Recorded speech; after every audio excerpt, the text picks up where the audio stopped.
You're listening to Jim Florentine's Metal Comedy Midgets on the Glory Hole Radio Network, gloryholeradio.com. If I drink and drive and I get home, I fucking won, okay? Like, you want to have sex, they'll fuck you at halftime. How's that?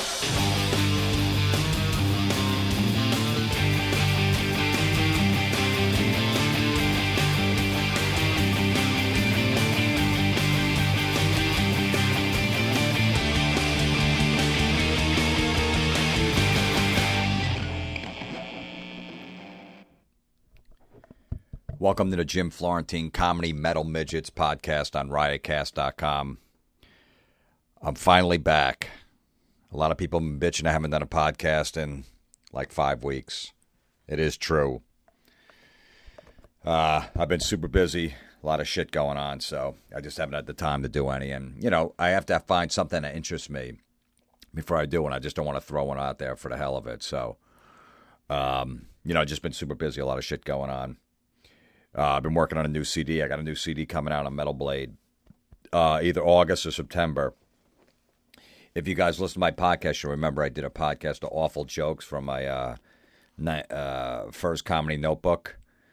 If not, you can look it up. It's archived. I'm doing a whole album of those jokes. I let Brian Slagle, the head of Metal Blade Records, listen to the podcast. I said, look, I want to do a whole album because the feedback has been phenomenal from you guys. Every third email I get is like, please do another Awful Jokes podcast, please.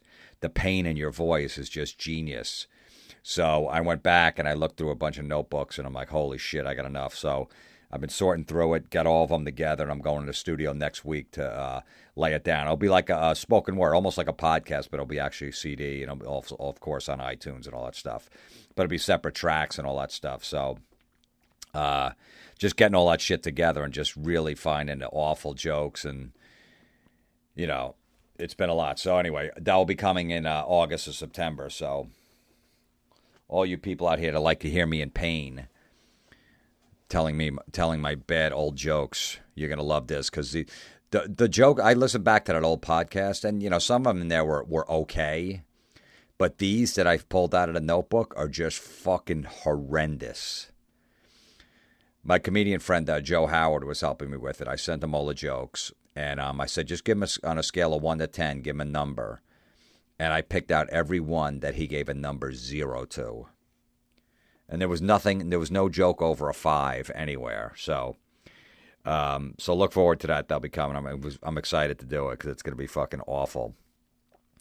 And then also I'm opening for Metallica this weekend, which I've been working on the set, which is going to be awesome. They're doing a big festival down in Atlantic City called Orion Fest. And I'm doing a half-hour set on one of the stages there. So it's going to be fucking awesome. I can't believe I'm going to bill with Metallica. It's a 2-day festival. I'm on one of the days on Saturday. So if you guys are around, Orion Fest is Saturday, June 23rd. I'll be going on at 5:15. It's going to be fucking awesome. Even if I bomb, I don't care. I did a show with Metallica. That's the fucking bottom line. But I think I got a good set ready. Half hour of fucking pure filth. And I've just been next week I'm hosting this, the OMA Awards for MTV. It's the Music Digital Awards or something like that, Digital Music Awards in New Orleans.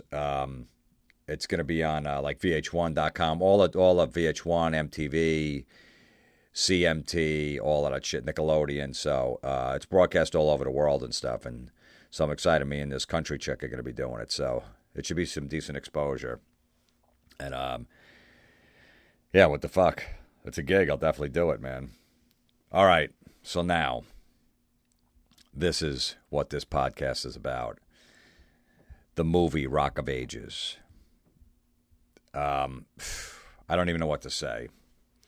You know, let's back up a little bit. I saw the play in New York. Well, I saw the second half of the play in New York about 2 years ago.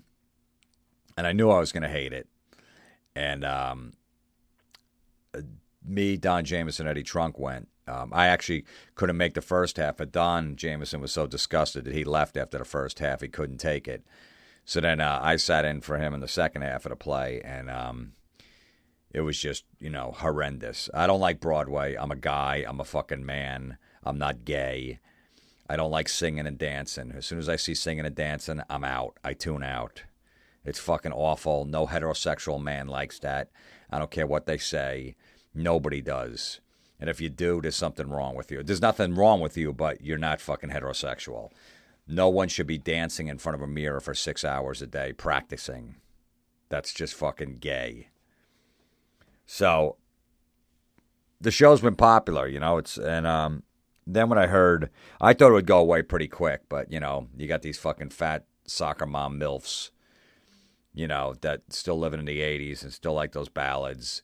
We'll go see it, you know, and it's basically a goof on hard rock and metal. Well, there's not so much metal in it, but you know, there's Twisted Sister songs, there's Poison, Whitesnake, you know, Def Leppard, Guns N' Roses, you know, that stuff. Then there's Journey and there's REO Speedwagon, Pat Benatar, all of that. But basically, you know, they're just goofing on the 80s, you know, with the silly outfits, just, you know, and just, the, you know, I don't know. I don't like that stuff. You know, look, they all look ridiculous pretty much in the 80s with the hairspray and the friggin' tight jeans and the long hair and the makeup and all that shit. And look, I had the long hair back in the 80s too. And the tight jeans and whatever Bon Jovi looked like or David Coverdale, I took that look. And I wrote it, and, you know, in that time it was perfect. Chicks were into that, and it was awesome.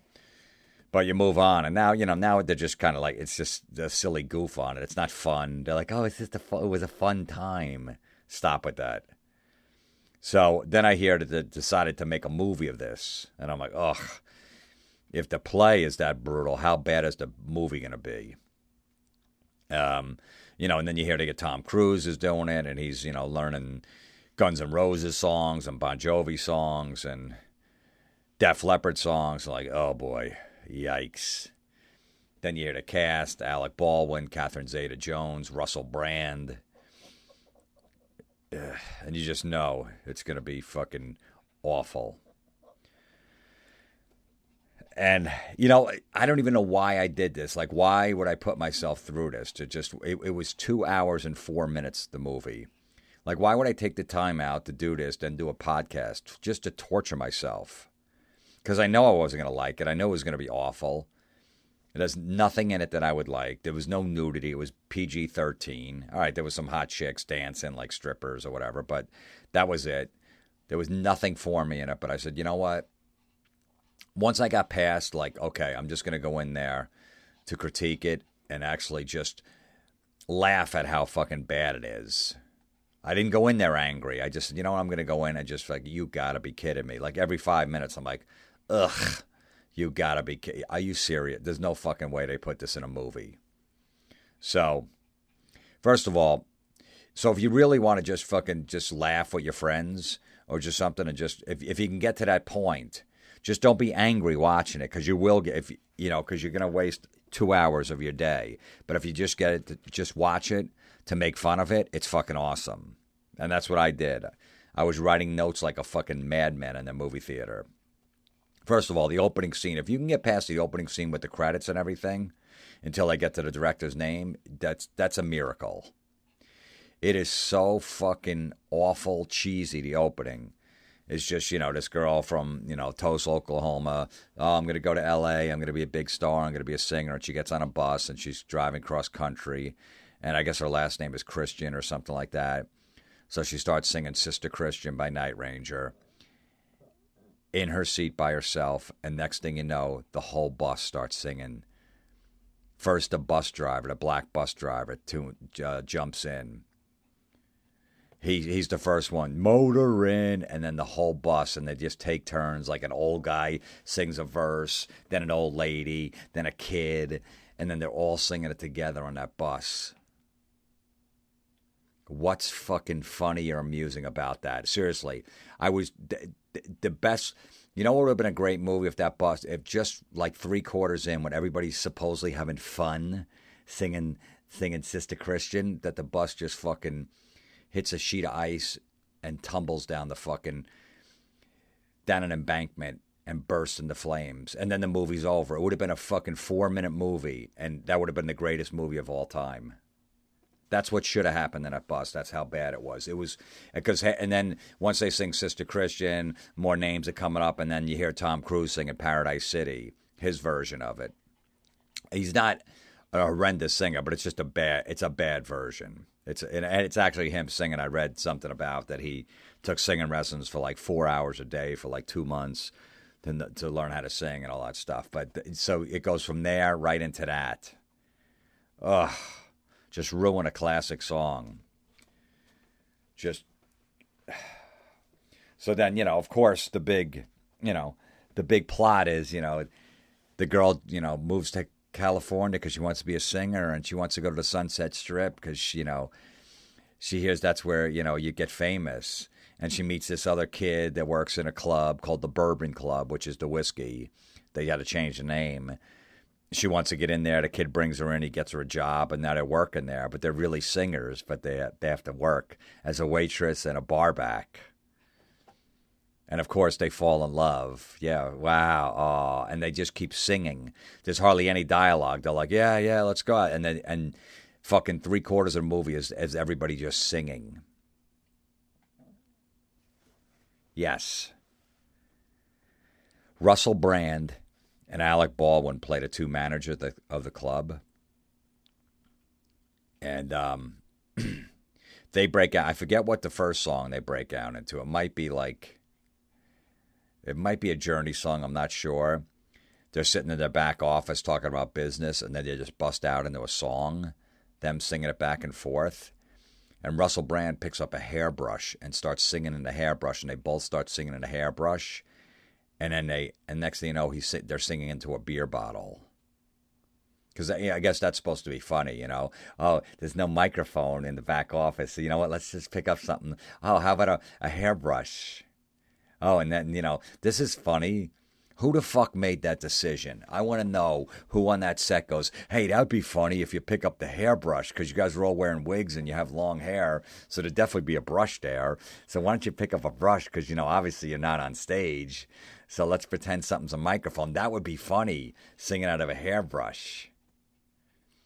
And you know what? After that, let's just do that for like a minute and then pick up a beer bottle because you guys are drinking anyway. So then you sing out of a beer bottle, both of you.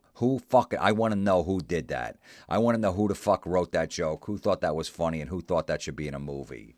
If I was the editor and the director was sitting behind me and I was editing this film and I had nothing to do with it, and he goes, oh, yeah, keep that in, I would just cut it. I go, no.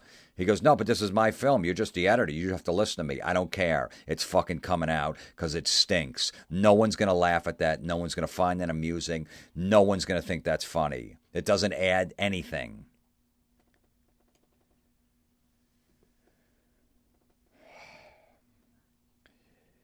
Catherine Zeta-Jones plays like a Tipper Gore, a crusade against rock music. She wants to shut down the Sunset Strip because she's married to the mayor of Los Angeles, or West Hollywood, whatever the fuck it is, who cares?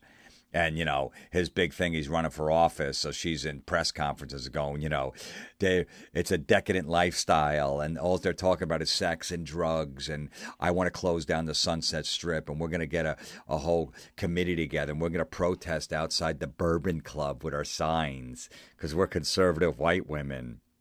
And we want to shut down this club because it's corrupting young kids' morals. How fucking awful is that subplot? So during the whole movie, like, they would just keep cutting back to her and her fucking, straight-laced, mayor, that looks like a politician, obviously, the same fucking goofy, straight-laced white guy. I'm telling you, we got to do this. And they're having press conferences, and Russell Brand and Alec Baldwin are watching on the TV going, how could they do this to us? We're just trying to make a living. Ugh. So at one point, they're in a church, and she's having like a little press conference. So she's got all these fucking women with them that are offended by the Sunset Strip too, and she's talking all of a sudden they break out. Catherine Zeta-Jones and like 10 other women in a church break out in the Pat Benatar "Hit Me With Your Best Shot," singing in the church. Now, of course, the conservative mayor goes in the side room, whatever, with the secretary. And for some reason, you know, they're all over each other. And then the secretary pulls his pants down and she's spanking him. She's hitting him with a paddle in his ass, with just his like tighty whities on. He's bent over a desk. Every time they were like, hit me with your best shot, and they would hit his ass with a paddle. And these women are in the pews dancing and singing, hit me with your best shot. And they're like, I'm a real tough cookie with a long history. What the fuck? How does that work? Yeah, hit me with your best shot, right? And whenever they do hit me with best shot, they all flex like they have muscles. Hit me with your best shot. You get it? They're flexing their muscles, all of them. And then they go hit you with your best shot. They pretend like they're pointing a gun. That's their dance move. They're pointing a gun. Hit me with your best shot. Fire away. And they're all pretending they're pointing a gun. Hit me. And then they go back to showing a muscle. Hit me with your best shot. You get it? You see? Because they're showing, hit me with your best shot like you're really strong. So I'm going to show a muscle. Well, us girls, girl power. And then the little gun, the gun sign. Fire away. Holy shit. I thought that was the fucking most cringe-worthy thing I've ever seen in my life. But there's two more things in this movie that were worse than the worst thing I've ever seen in my life. It was so fucking bad. And then, of course, you know, the mayor's bent over the desk and he's getting hit in the ass, getting paddled. What does that mean? It means fucking nothing. So all through the movie, they keep cutting back to, you know, Catherine Zeta-Jones as the conservative, you know, wife. We're going to shut down Hollywood and Sunset Strip. And next thing you know, they're protesting outside. They got signs whenever there's a big concert outside the Bourbon Room. Moms against rock music, or whatever the fuck the sign said. They're marching. Ugh.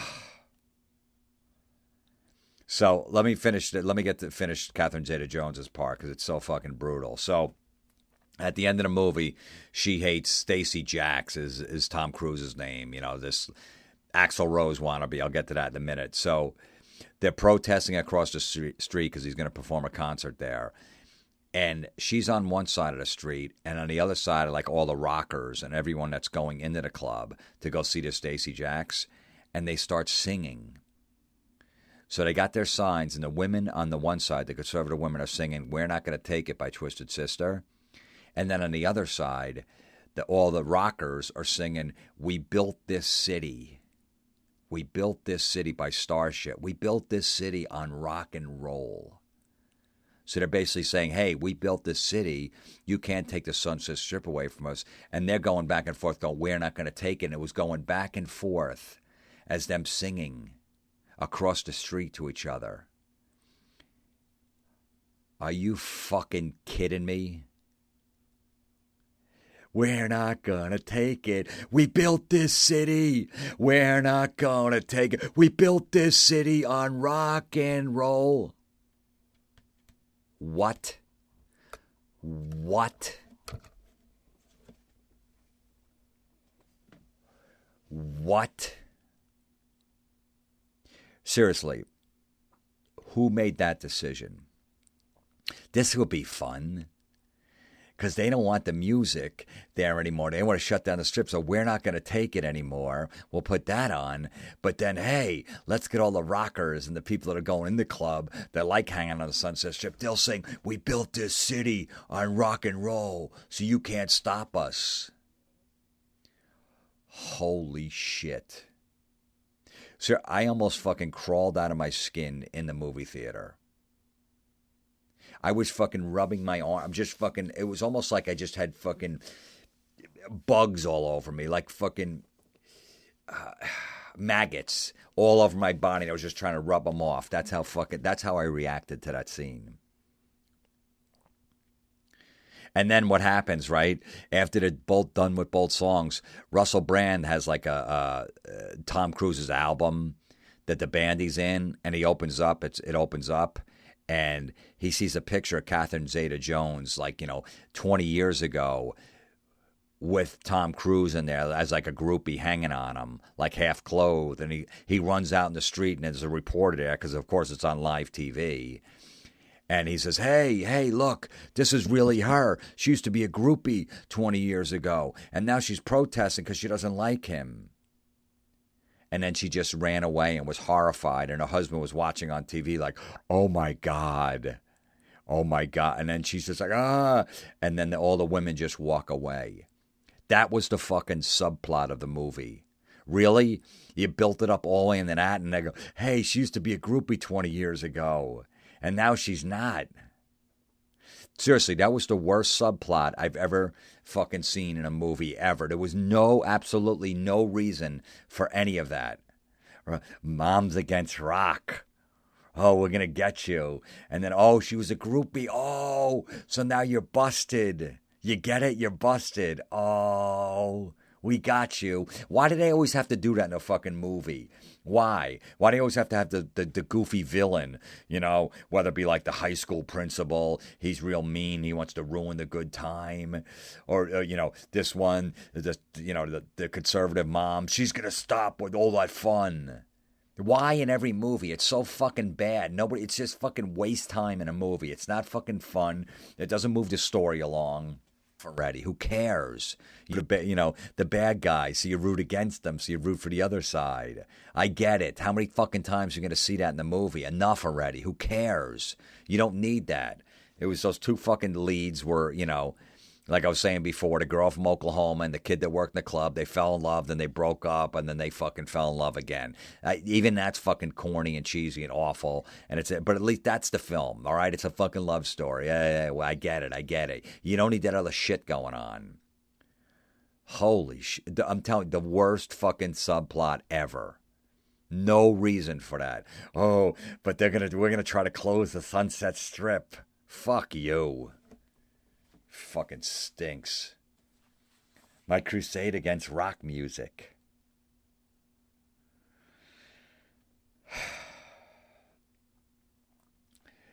So Tom Cruise plays this guy, Stacey Jacks. He's like he's in a big like rock band, and he's playing one more big concert with the band, then he's going to go solo. So, you know, and so basically he just rips off Axl Rose's character. He's Axl in a nutshell. You know, he's like, I want to be on my own. He's always drunk. He's wearing sunglasses. He's got a bandana on, and he's always late. I wonder where they got that from. And, you know, like, he just plays like a drunk guy he's just like, you know, staggering the whole movie. He's got chicks all over him. He's just being an arrogant rock star, whatever. That didn't really bother me that much. When he would sing, you know, he sung like a Wanted Dead or Alive, then live, like with the band, Pour Some Sugar on Me, and Don't Stop Believing. It was bad. But he wasn't cringeworthy, except when he broke out into a song, and then when you heard him singing like Paradise City, he didn't do it live or anything like that, but there were so many other things that were on a scale of 1 to 10, a negative 20, that he was probably a 1, so he was almost a 10, if that makes sense. So Tom Cruise as a 1 on a scale of 1 to 10, on his character and everything, is great compared to the negative 20s that were ahead. Russell Brand and Alec Baldwin play the managers of the Bourbon Room. And they're broke, and they're almost going out of business, and they're trying to keep it together, right? And I told you about the brushes and stuff. Okay, so Tom Cruise's manager steals some money from him, says, hey, you got to give me the whole door. They made like $30,000 that night, and they needed to keep the club open. The guy took the money, and they were all bummed out. They thought they were going to close the club, and they're sitting in the back office, and they're drinking, and they bust out into REO Speedwagon, Can't Fight This Feeling Anymore. They start doing a duet, and they're doing it to each other, looking each other in the eyes.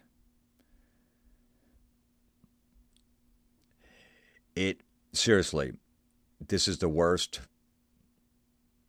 3 minutes on film history The worst 3 minutes in film history, without a doubt. It is so fucking cringe. So cringe. They're looking at each other's eyes. They're singing one of the worst songs ever, right? So what happens at the end? At the end of the song, they look each other in the eyes and they kiss. Okay? No reason for that, okay? 1987 this movie was based in. None of that shit was going on.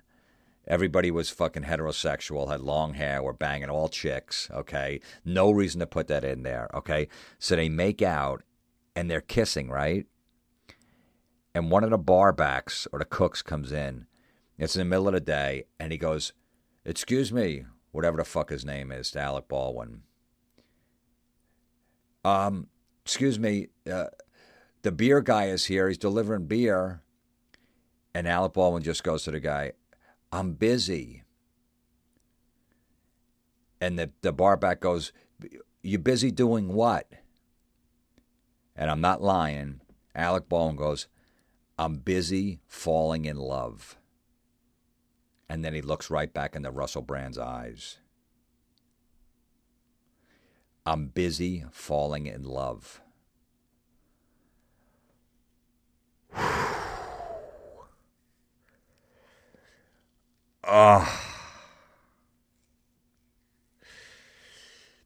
Seriously. I'm gonna go throw up right now just thinking about that. So fucking, I don't even know what to say. You have to just, if this movie ever comes on cable, just watch it for that. Watch it for that scene, please. And just let me know what you thought of it. Because seriously, it was, I don't even know what to say. So, I'm busy falling in love. Really? Really?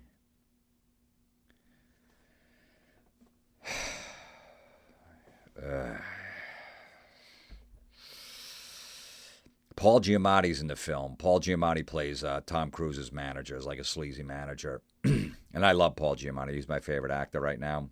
Him and Philip Seymour Hoffman. He even sings about like 3 different verses of a song. Like, I think Here I Go Again by Whitesnake. He throws one line in there and then one line from another. They even got Paul Giamatti to sing like 3 different lines in this film. He didn't do it that good and whatever. I mean, he kind of like, I'm a drifter. I was born to walk alone. Like, he just says it like that or whatever. But still, they got Paul Giamatti. Did anyone read this fucking script? Come on. Paul Giamatti's a fucking rock star. The guy's unbelievable. The guy never has a fucking bomb. I mean, he wasn't, he's just a, supporting actor in it. But still, the guy makes good movie choices. Jesus. Tom Cruise. Just, Russell Brand just fucking stinks. You got to see this when he's singing Can't Fight This Feeling. You got to see like this gay little dance he does. God, is he awful. He just fucking stinks at everything. Ugh. He might have did that one movie Going to the Greek or whatever the fuck it was. But other than that, he's just awful. And I don't know if he was really fucking acting with that scene with Alec Baldwin. I'll just leave it at that. You know those fucking British guys. Ugh. God, stinks. My fiance went to see it because her friends have been bragging that the Broadway show is amazing and they've seen it like 10 times. And I've been telling her for 2 years it's one of the worst things I've ever seen. She's like, it can't be that bad. And I took her to a movie because she's like, I got to see this too. And she said, seriously, she said that was the worst movie she's ever seen. And her friend that saw the Broadway show took her dad on Father's Day to that movie to see that movie. And she said she loved it, even the movie. And I said, get her on the phone. I want to fucking talk to her, and I want to get her father on the phone. I said, she must fucking hate her father. Her father must have molested her when she was younger, and she's getting back at him by dragging him out to see that fucking garbage on Father's Day. There's no way she likes her dad. I haven't found out yet, but I'm fucking tracking it down. I want that dad on the phone. And if he says he likes it, I'm going over his house and I'm going to fucking punch him in the face. He didn't like it. So when I got out, there was 9 people in the movie theater. Okay, the movie is a bomb. It made $14 million the first week. Tom Cruise's worst opening ever on a movie. I mean, he wasn't the main star in it, but still, his name's attached to it, and he's got enough scenes. So, his worst opening ever. Okay, and 9 people in the movie theater, a complete bomb. It cost $75 million to make, and the promotion. This thing was everywhere. They had to spend at least $50 million in promoting this film. So that's like $125 million they have to get back, and it made $14 million the first week. So that means this week will make maybe 6. And I'm putting that up a high number. So 6, that's 20. The next week I'll make 3, that's 23. And the next week I'll make like 1 and 1. About $26 million it's going to bring in at the box office. And it costs 75 to make and another 50 to promote. It's a fucking bomb. It's a disaster. And I knew it would be from day one. Nobody wants to see that shit. Someone that saw it said it's cheesier than Glee. Someone that saw this movie that actually watches Glee, I wouldn't know, said it's cheesier than Glee. That's how fucking bad this movie is. Now, look, I'm a hard rock guy. I mean, I didn't like so much the ballads and stuff. But look, for those guys from the 80s, the Poisons, the Bon Jovi, well, Bon Jovi doesn't need the money, but Def Leppard, Whitesnake, Guns N' Roses, whatever. I mean, they'll get royalties. So it's putting money in their pocket with this shit. So in that sense, I understand. Sebastian Bach's got a tiny role in the film, and I like Sebastian. So, good for him, and he got paid for it, so that's fine. Look, the bottom line is if someone 10 years from now is going to take my Crank Anchor's fucking special ed, yay, puppet or whatever, and put it in a cheesy movie, am I going to go no when they're going to go, look, we're going to write you a check for $50,000 or, $25,000 or $100,000 to put this in a movie, all right? What am I going to say? I'm like, all right, fuck it, just hopefully someone likes it, So I understand. And it was good to Twisted Sister, so they'll all get royalties from it. They'll make some money from it. So I'm happy. That's the only thing I'm happy about this for. Other than that, they just ruined everything. They ruined every song. And it's just, seriously, it is definitely the worst movie I've seen in the last 20 years, or 10 years at least. And I don't even know what the worst movie was 10 years ago. That's how fucking bad this is. When I got out of that movie, it was packed, the movie theater, for some reason. I guess the kids are out of school. Lucky I had my hat on. I fucking put my hat over my eyes. I was ducking like I was coming out of a NAMBLA meeting. Seriously. Like I just fucking got caught molesting like 7 kids. And I had to do the perp walk. And I was just so embarrassed, and everyone's taking pictures. I just had if I had a hoodie on, I would have had it over my face. I'm like, I don't want anyone seeing me coming out of this. This is a fucking disaster. And if people see me coming out of it and want to make fun of me the rest of their life, they're allowed to. That's how fucking awful it is. That's my review on Rock of Ages. On a scale of 1 to 10, a -16. All right. We always end every podcast with a little telemarketer call. Me and my buddy Don Jameson fuck with telemarketers, so let me think of one that we could play right now. One that we're both on. Okay, this is a good one. Someone was just telling me this the other day. They love this call. It's called Jimmy Lackman. This woman's trying to call to make an appointment or whatever, and we just keep transferring her. Which keeps, hold on, we'll transfer you over to another number. It goes on for like fucking 6-7 minutes, but we just torture this woman. Jimmy Lackman. This is off Terrorizing Telemarketers, Volume 5, I think, or 4. I'm not sure. Volume 4. All right. I will see you guys hopefully next week. I will. Oh, yeah, I will, because I'm going to do a podcast from the Metallica show that I'm open on, like I said earlier. So there will be a podcast next week, a whole wrap-up of the whole Metallica festival with like 40 to 50,000 people there. It's going to be fucking awesome. Until then, Rock of Ages sucks a big fucking black cock. Hello? Hi, good afternoon. Can I speak with Jimmy, please? Jimmy? Yeah, let me transfer you. Thank you. Reception? Hi, Jimmy? No, this is reception. Who are you looking for? Jimmy Latchman? Oh, yeah. Can you hold on 1 second? Yes, I can. Hold on. Hello? Can I speak with Jimmy Latchman, please? Sure. Hold on 1 second. Reception? Hello, I keep getting transferred to people instantaneously, but it's not Jimmy Latchman. It might have bounced back. Hold on. Hello? Hi, can I speak with Jimmy Latchman, please? Sure. Let me transfer you. Hold on 1 second. Reception. This is calling for Jimmy Latchman. Let me try this other extension. Hold on. Okay. Hello? Hi, somehow I keep getting transferred in this round-robin process. I was looking for Jimmy Latchman. I think I've talked to 3 individuals at your company. Okay, Jimmy yeah, okay, hold on. I'll transfer you. Thank you. Okay. Reception. Hi, there's something very strange going on. What seems to be the problem? Oh, well, they keep transferring me to several different places. Does Jimmy have an extension that I can call directly? No, it all goes through the board here. It's all on computer. Let me put you through again. Hold on. Okay. Hello? Jimmy Latchman, please. Yeah. Did I just speak with you? Yeah, I think I've already hit you like 2 or 3 times, and I've also hit another gentleman at reception, and a woman has actually answered and said, hold. And everybody is very much polite, and they say, hold on, let me transfer you, and then the next person in the cycle immediately picks up. I know what extension is. I have it right here. Okay. I can transfer you. Reception.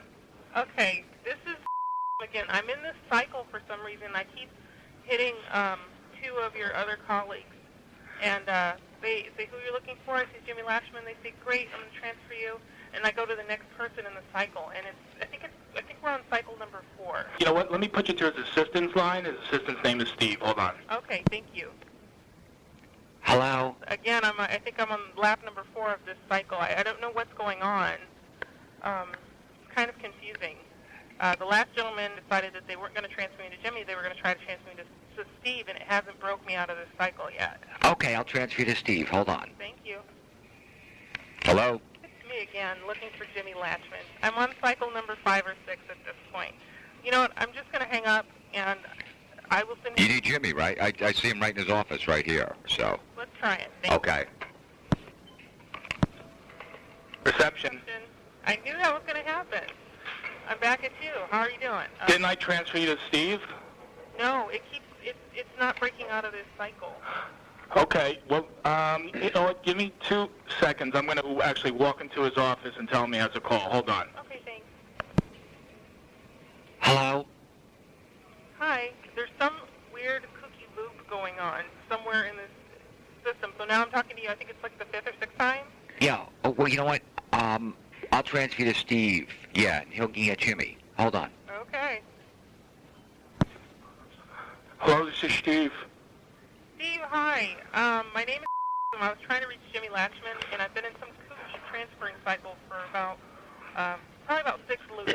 Okay. I'll transfer you in the office. Hold on. Thank you. Hello? Okay, Steve said he's going to transfer me to Jimmy, and now I'm back in this loop again. Okay, I'll transfer you to Steve then. Hold on. Thank you. Reception. Hi. I'm still in this loop. Okay. I did. I apologize. I He don't. got me to Steve, then he said, okay, I'm going to transfer you to Jimmy, and then I got kicked back out to the other gentleman that was in the original loop. And Who's that gentleman? Oh, he didn't give me a name. If it happens again, get a name, because maybe they switched extensions. I'm not sure. I'm going to transfer you. I'm going to find out what the heck's going on. Hold on.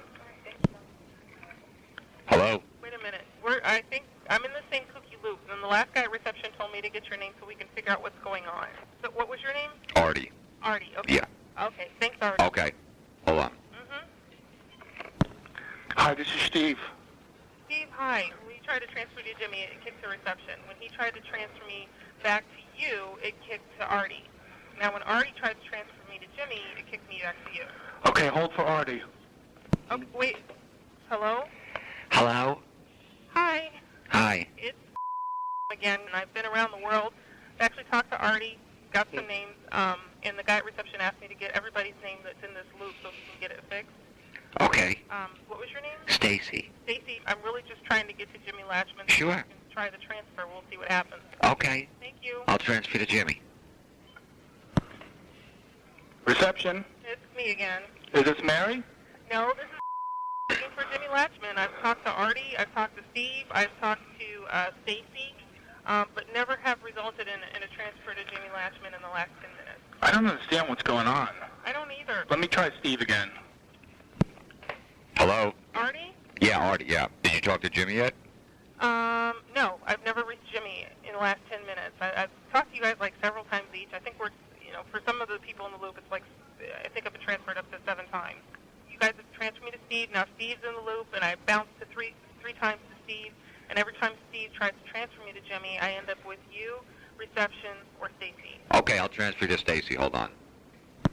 Reception. Can anybody write down just a small note and ball it up and throw it in his office, or just slide it under his door, that I'm trying to get in touch with him? Give me the last name again. I'm sorry. Lachman, Lachman. Oh, he doesn't work here anymore. You're joking. No. You're joking. They said they were looking at him. No, he got fired about a year ago. But they still see him. What's that? But the other individuals said that they see him. He's right here. I see him. Well, I'll transfer you. Hello? Hello, Artie? Yeah. Reception just told me that Jimmy Lachman, he was fired a year ago. Jimmy Mamone was fired a year ago. Maybe he meant him. Okay, I still haven't made it to Jimmy Lachman. Oh, okay. The definition of insanity is doing the same thing over and over again, expecting different results. So I'm just going to stop this roller coaster, and I can get you to Jimmy. I don't know what the problem is. You haven't talked to Jimmy. No, it's in this loop. Something is happening where you guys transfer me, and it kicks to Stacy, or it kicks to reception, or it kicks back to you, Artie. It's just, it's maddening. I don't know what's going on. There's an anomaly happening. He's here. And that's what everybody keeps telling me. They say, I see him, he's in his office, he's right there, let me transfer you, and it's not going to his office. Okay, let me I'm sure we can get through right here. Sorry. Okay, hold on. Hi, this is Steve. Steve, hi. I've been around the world and back again, but never made it to Jimmy. Okay, I figured out what the problem was. I'm going to put you on hold, then Jimmy's going to come out and pick up the phone. Okay. That to make it easier for everybody. Okay, thanks a lot. Thank you. Hold on. Hello? Hi, Jimmy Lachman? Yeah. Jimmy, this is from college. I've actually been on the phone 15 minutes with your lovely reception team. Sorry, I'm not interested.